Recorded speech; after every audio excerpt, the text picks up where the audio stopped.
موسم گرما اور سردیوں کی حدود ایک دوسرے کے ساتھ مل جاتی ہیں۔ مثال کے طور پر یونائٹڈ کنگڈم اور آئرلینڈ میں موسم گرما کی ایک چھوٹی آبادی کی افزائش ہوتی ہے، لیکن اس سے کہیں زیادہ تعداد میں سائبیرین پرندے سردیوں میں آتے ہیں۔ قفقاز کے علاقے میں مغربی ایشیا مانر، بحیرہ اسود کے شمالی ساحلوں کے ساتھ، اور یہاں تک کہ آئس لینڈ کے جنوبی ساحل اور ویسٹرن نائجر پر بھی پرجاتیوں کا سامنا سال بھر ہو سکتا ہے۔ سردیوں میں بحیرہ روم کے ارد گرد بہت زیادہ کثافت ہوتی ہے، بشمول پورے جزیرہ نما عابرین اور مغرب میں موریتانیہ تک پھیلا ہوا ہے، جاپان اور تائیوان پر نیز جنوبی ایشیا میں۔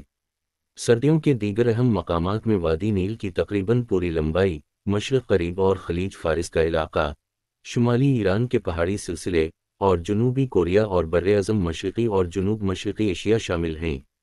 مزید الگ تھلگ موسم سرما کے میدان ہیں جھیل وکٹوریہ، دریائے سینیگال کا موہنا، دریائے کانگو کے اوپری حصے کے دلدل، دریائے ناجر کے اندرون ملک اور سمندری ڈیلٹا اور وسطی دریائے سندھ کی وادی۔ اندرون ملک زائر، ملائشی، گرین لینڈ پر اور مائکرونیشیا میں ماریناس، پلاؤ اور یا پرویگرنٹس دیکھے گئے ہیں۔ انہیں شمالی امریکہ کے ساحلوں کے جنوب میں کیلیفورنیا اور جنوبی کیرولانا میں باقاعدگی سے ریکارڈ کیا جاتا ہے۔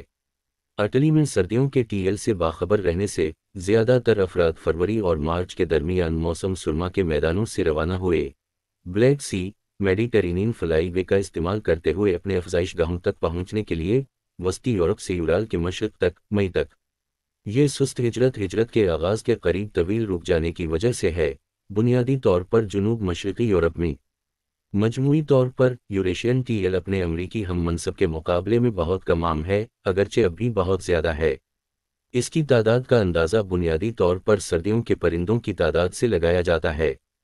تقریباً 7,50,000 سالانہ بحیرہ روم اور بحیرہ اسود کے ارد گرد، 2,50,000 معتدل مغربی یورپ میں، اور 1,10,000 سے زیادہ جاپان میں ریکارڈ کیے جاتے ہیں۔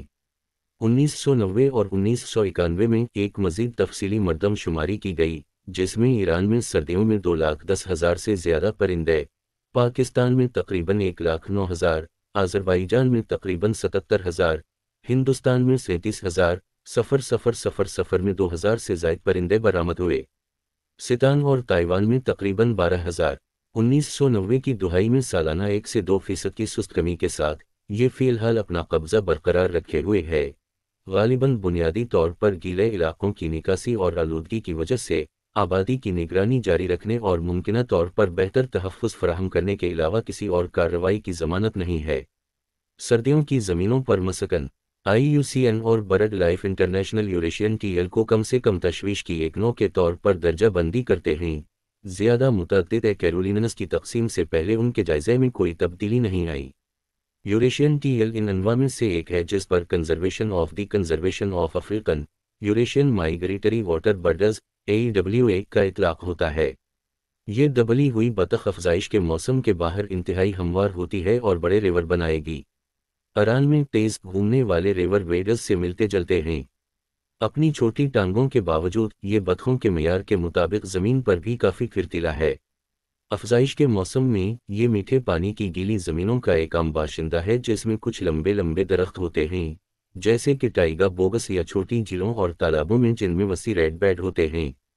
سردیوں میں یہ اکثر کھارے پانیوں میں اور یہاں تک کہ سمندر کے کنارے پر پناہ گاہوں اور جھیلوں میں بھی دیکھا جاتا ہے۔ یوریشین چائے عام طور پر چھلنی، اوپر چڑھنے یا چڑھنے کے ذریعے کھلاتی ہے۔ یہ اپنا سر ڈوب سکتا ہے اور کبھی کبھار خوراک تک پہنچنے کے لیے غوطہ بھی لگا سکتا ہے۔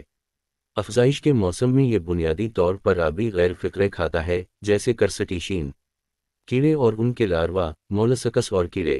سردیوں میں یہ آبی پودوں کے بیجوں اور گھاسوں بشمول بیجوں اور اناج کو کھانا کھلاتے ہوئے بڑے پیمانے پر سبزی خور خوراک کی طرف جاتا ہے۔ افزائش کے پورے موسم میں روزانہ سردیوں میں وہ اکثر کریپسکولر یا یہاں تک کہ رات کا کھانا کھلانے والے ہوتے ہیں۔